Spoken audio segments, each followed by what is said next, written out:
તમારે જે ડાયાબિટીસ જે એવરેજ તમારી 11 ની આસપાસ હતી ને હવે 6 ની આસપાસ આવી છે, એના માટે તમે શું કર્યું અને તમારું જે વજન 8 કિલો ઉતર્યું છે 3 મહિનામાં, એના માટે તમે શું કર્યું? એમના માટે મારા હસબન્ડે તમે જે ડાયટિશિયન મેડમે જે પ્રમાણે ડાયટ આપી હતી એ પ્રમાણે ડાયટ લીધી. રોજનું એક ફ્રૂટ, કઠોળ અને જે મિલેટ ખાવાના કીધા હતા એ ખાધા છે અને રોજે 20 થી 25 મિનિટ એક્સરસાઇઝ કરી છે અને વોકિંગ કર્યું છે અને આ રીતે એમનું વજન વેટ લોસ થયું છે અને દવા અને ડાયટથી વેટ લોસ થયું છે અને ડાયાબિટીસ કંટ્રોલ આવી ગયું છે.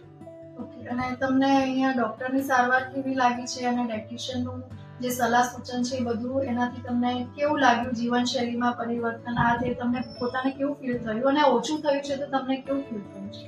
વેટ લોસ થયું એનાથી ઘણા બધા દર્દ મટી ગયા છે અને જે પ્રમાણે ડાયટિશિયન મેડમે જે પ્રમાણે ડાયટ આપી હતી એ પ્રોપર ડાયટ ફોલો કરવાથી અમને ખૂબ જ 100% ફેર દેખાય છે અને સરની સારવારમાં તો કંઈ કેવું પડે એવું છે જ નહીં, કારણ કે જે પ્રમાણે અમે આવ્યા હતા અને અત્યારે જે પ્રમાણે રિઝલ્ટ છે એનાથી અમે બહુ જ ખુશ છીએ અને બહુ જ સારી સારવાર થાય છે. અમે બધાને કહેવા માંગીએ છીએ કે શ્રદ્ધા હોસ્પિટલમાં તમારે કાંઈ પણ